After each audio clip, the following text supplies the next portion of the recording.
The first time Michael Trent saw Darius Cole, he thought, perfect. This one won't even see it coming. The second time, Michael realized he had underestimated the man, and that was the first crack in a plan he had spent months engineering. Rain drummed against the glass walls of Trent and Harlow LLP, streaking the Manhattan skyline into a watercolor blur. Inside, the room smelled faintly of old leather and fresh ink, a scent Michael always associated with power. He leaned back in his chair, fingers steepled, watching the man across from him as though he were a chess piece he'd already decided to sacrifice. Darius Cole wasn't what Michael had expected. The teacher's reputation, passionate, stubborn, too political, according to some parents, had made him sound reckless. But the man in front of him radiated a quiet control that unsettled Michael in ways he didn't like to admit. "Mr. Cole," Michael began, voice low, almost gentle, "you understand the seriousness of these allegations?" Darius didn't blink. "I understand someone wants me out of the classroom. And I understand that person isn't afraid to lie to make it happen." Michael's smirk twitched. Bold, but still naive. This wasn't personal, not really. Michael had framed men before carefully, surgically, leaving no trail. The difference here was the client. The people behind this job weren't hedge fund managers or corporate executives. They were much, much older money. The kind that didn't just own buildings in New York, they owned history.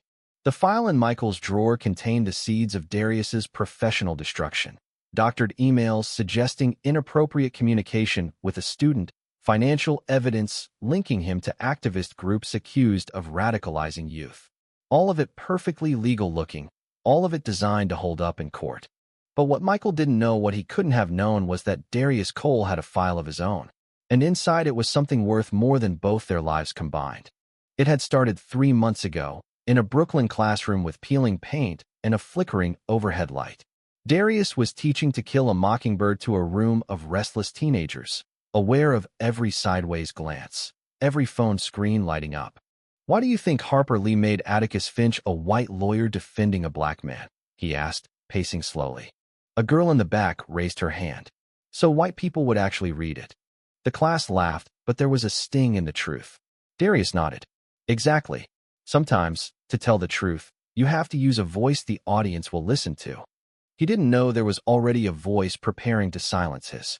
Michael's first approach was subtle and anonymous, tip to the Department of Education. Nothing concrete, just smoke where there would soon be fire. Then came the parent complaint, signed but scripted by Michael's assistant. Every step brought Darius closer to the edge, and every step felt, to Michael, like tightening a noose. Except Darius didn't panic. He didn't protest on social media or call the press. He just kept teaching, and that made Michael curious.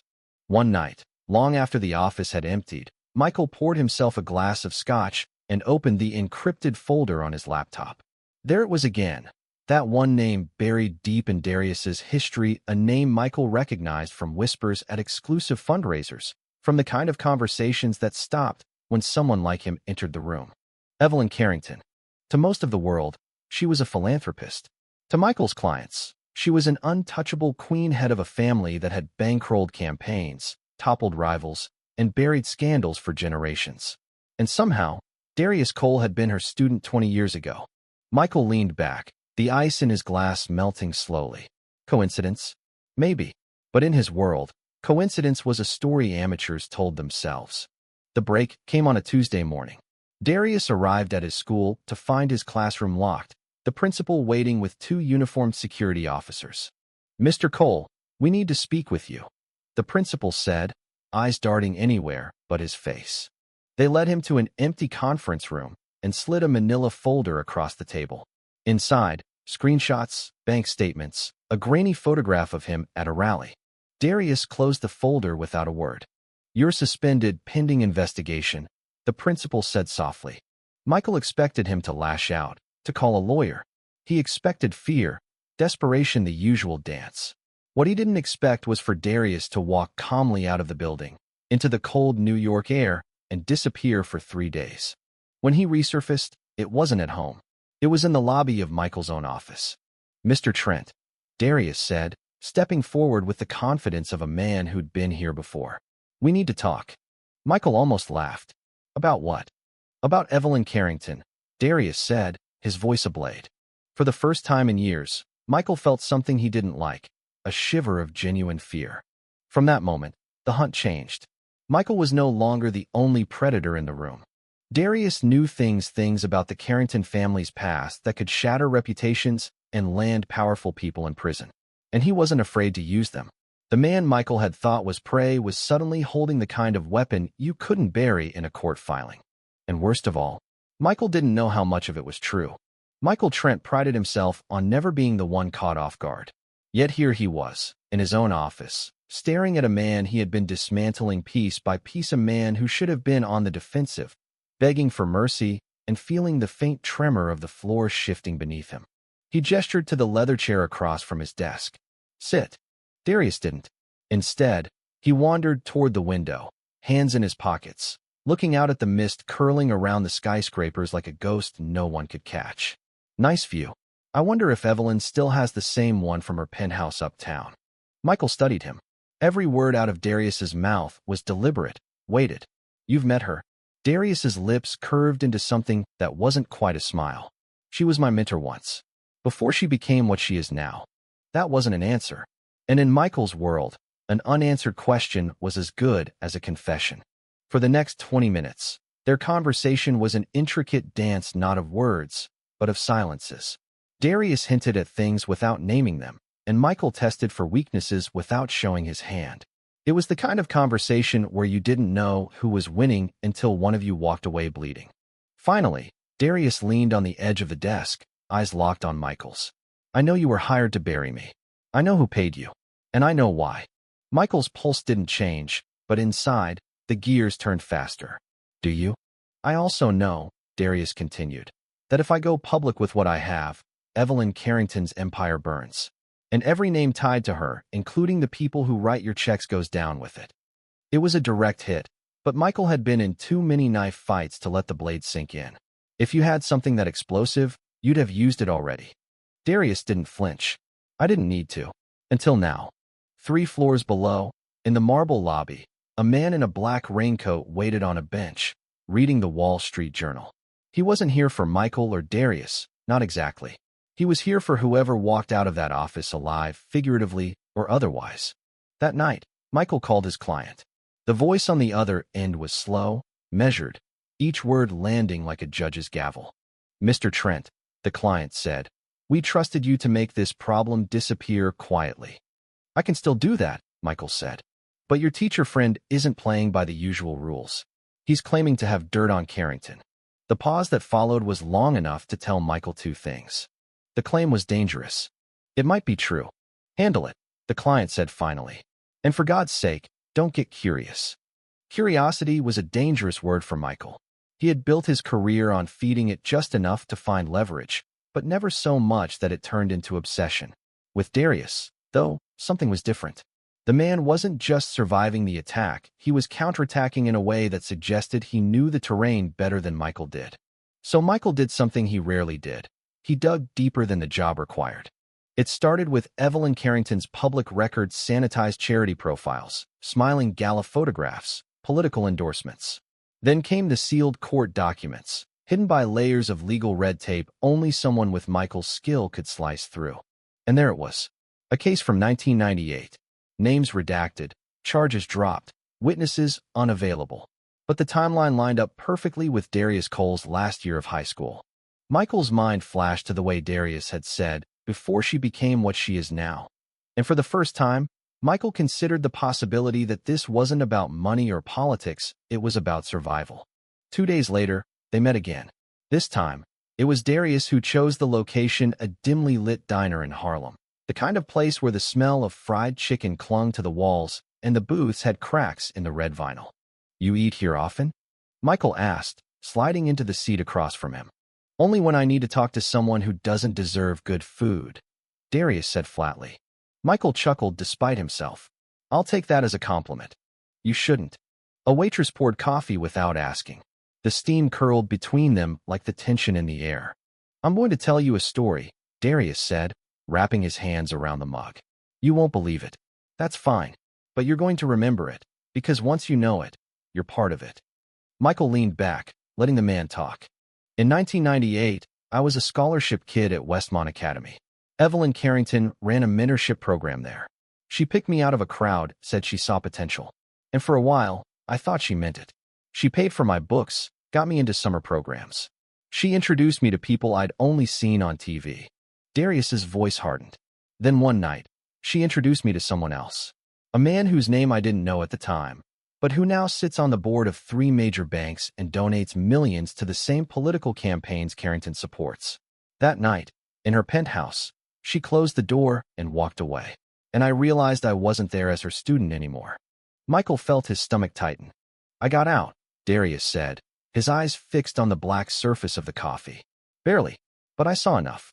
And I've kept proof. Names, dates, photographs. He looked up.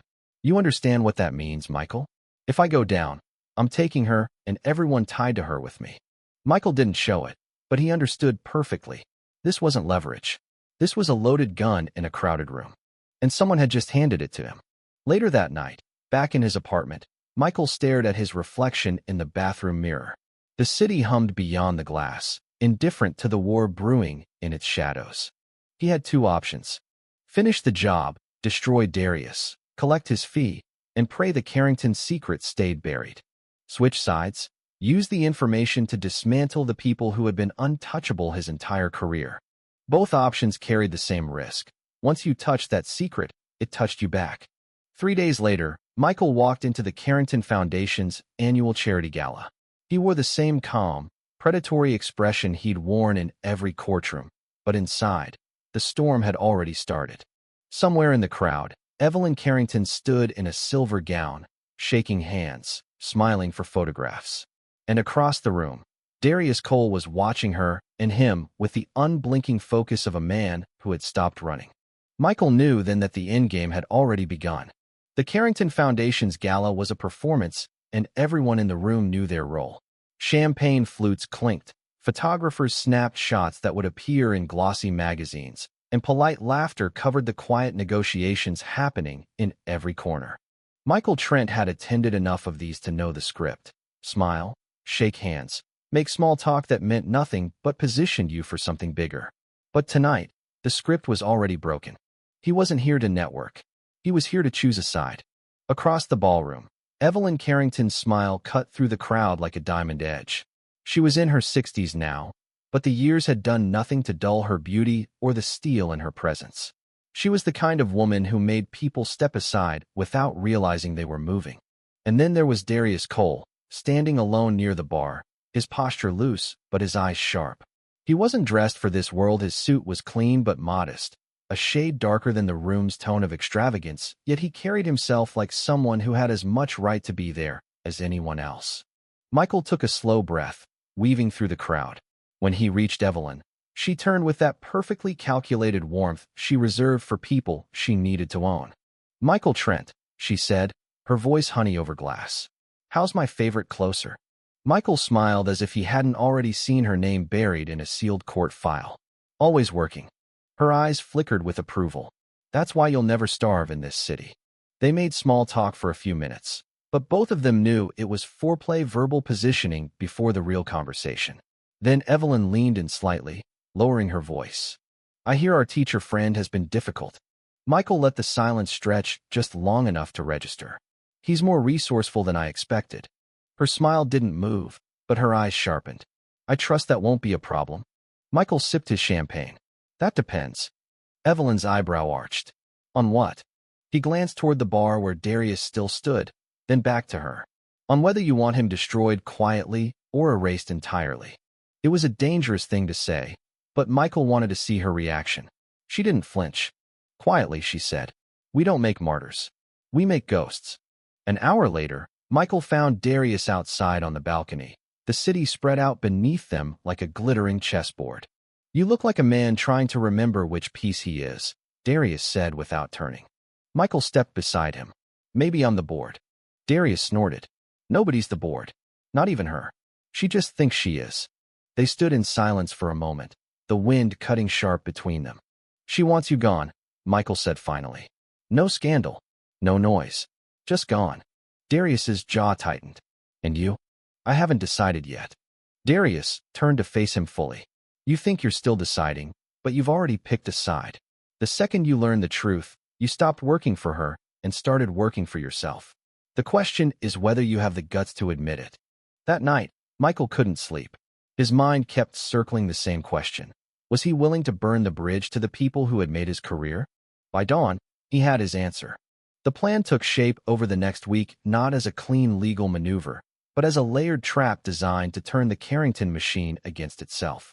First, he leaked a harmless but embarrassing piece of information to a gossip columnist known for her ruthless curiosity. It was bait, nothing that could cause real damage, but enough to make Evelyn suspicious that someone inside her circle was talking. Next, he arranged a private meeting with one of her rivals, a real estate tycoon with more ego than sense. He didn't give him the whole story, just enough to make him believe he had a shot at unseating the Carrington influence over a key political race. And through it all, he kept Darius close but in the shadows. The teacher had the nuclear weapon to proof, but Michael knew better than to detonate it too early.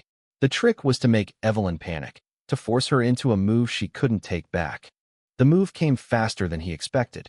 A week later, Michael walked into his office to find a plain envelope on his desk. Inside was a single photograph, him and Darius on the Harlem Diner's security camera footage. No note, no threat, just proof that she was watching. Michael didn't need to guess who sent it. That night, he met Darius in a dim underground parking garage. The sound of dripping water echoed off the concrete walls. "She knows," Michael said, tossing the photograph onto the hood of Darius's car. Darius studied it without expression. "Then we're almost out of time." Michael nodded. "We go public tomorrow." But not with everything, just enough to make her scramble. Darius's eyes narrowed. "And the rest?" Michael allowed himself a small smile. "We save it for when she thinks she's safe again." The next morning, a story broke on a mid-level political blog. Anonymous sources alleging financial misconduct within the Carrington Foundation. It was vague, unverified, and easily dismissible, but it was enough to start a ripple. By noon, Evelyn's office had issued a statement denying the claims. By evening, 3 more outlets were sniffing around. Michael could almost feel the pressure building inside her empire. What he didn't expect was for her to strike first. 2 nights later, he came home to find his apartment door unlocked. Inside, nothing was stolen except his laptop. The one with the encrypted files. The one with the fragments of the sealed 1998 case. For the first time, Michael felt a genuine surge of panic. He called Darius immediately. "She took it," Michael said. Darius's voice was calm, almost amused. "Then she just made her biggest mistake." The next day, Darius handed Michael a small flash drive. "Everything you lost is on here. And more." Michael stared at it. "How?" Darius's smile was thin. "You think you were the only one playing this game?"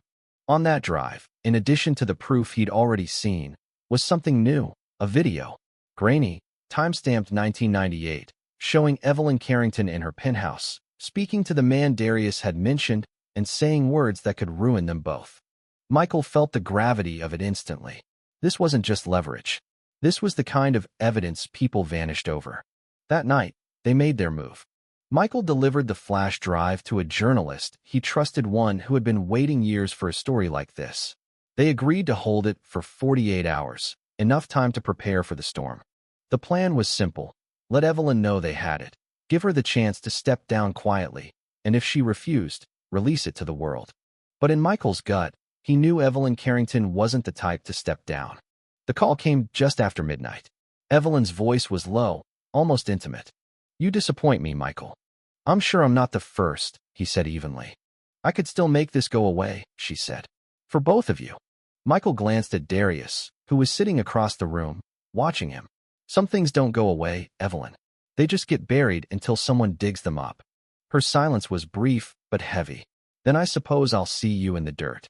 The line went dead. 2 hours after the phone call, Michael's journalist contact was missing.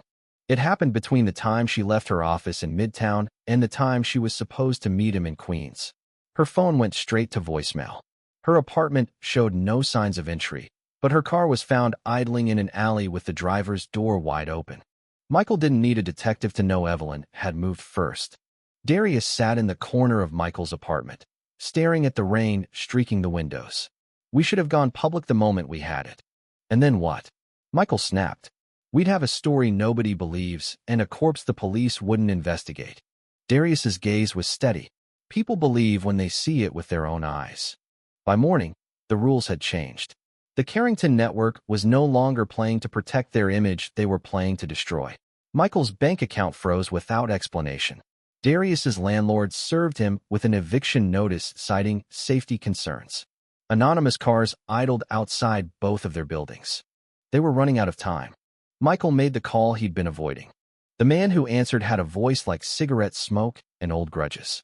"You owe me from that thing in Chicago," he said without greeting. "I know," Michael replied. "This makes us even." He gave the man a simple instruction: 9 p.m., Times Square, bring every camera you can find. The day passed in a blur. They couldn't go home. They couldn't use their phones for more than a minute at a time. At one point, a black SUV followed them for 10 blocks before peeling away. By 8:45, they were standing just off Broadway, the giant digital billboards throwing neon light across their faces. Crowds bustled around them, oblivious to the war happening in the cracks of the city. Michael spotted his contact, a wiry man in a Mets cap carrying a weather-beaten camera case. "You sure about this?" the man asked. Michael looked at Darius. Darius nodded once. "It's now or never." At exactly 9 p.m., the first video went live. Not on a news site, not on television, but on every screen in Times Square. The footage was raw, unpolished. Evelyn Carrington in her penthouse in 1998, speaking to the man Darius had named. Her words left no room for interpretation. A conversation about keeping the boy quiet, about making sure no one talks, about paying off families to protect our interests. Gasps rippled through the crowd. Phones came up, recording, streaming, sharing. In seconds, the story was out of their hands. Across the city, Evelyn Carrington was hosting a dinner at her estate. When the first call came in, she waved it off. When the second came, she excused herself from the table.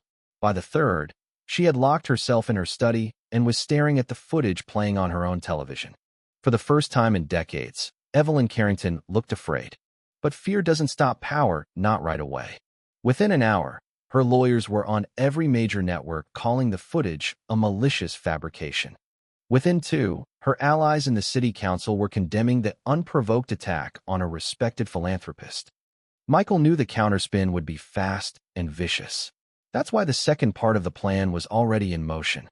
While the footage played, encrypted copies of every document, every photograph, and every witness statement Darius had collected were sent to dozens of journalists, activists, and politicians, including some of Evelyn's enemies who had been waiting years for a chance like this.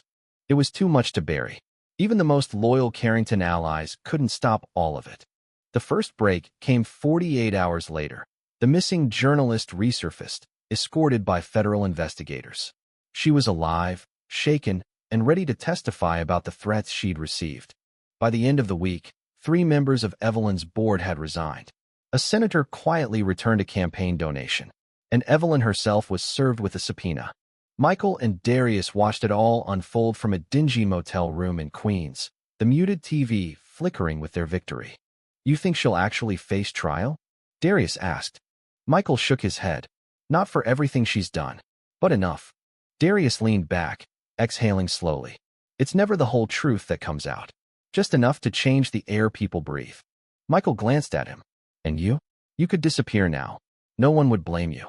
Darius smiled faintly. "I'm not disappearing. I've spent too long being the story other people tell. Time I tell my own." 3 months later, the headlines had moved on as they always do. Evelyn Carrington was still rich, still powerful, but no longer untouchable. Her name was a liability in certain circles. She moved through the city like a wounded animal, dangerous but hunted. Michael returned to work, but not for the same clients. The old money had closed its doors to him, but new doors opened people who valued someone willing to take on the untouchable. Darius went back to teaching, this time at a community center in the Bronx. No salary, no prestige, just kids who needed someone to tell them they mattered. They met one last time, on a quiet Sunday morning at a coffee shop near the East River. "Still think you're the board?" Darius asked with a grin. Michael smirked. "No, just a piece that finally figured out who was moving it." Darius raised his cup in a silent toast. "To moving ourselves." Michael clinked his cup against Darius's. The city hummed around them, and for the first time in a long while, it felt like the game had been played on their terms. Because sometimes, the only way to win against power is to make it see its own reflection and break it. Thank you for listening. If you find it interesting, please like and subscribe to follow the next stories.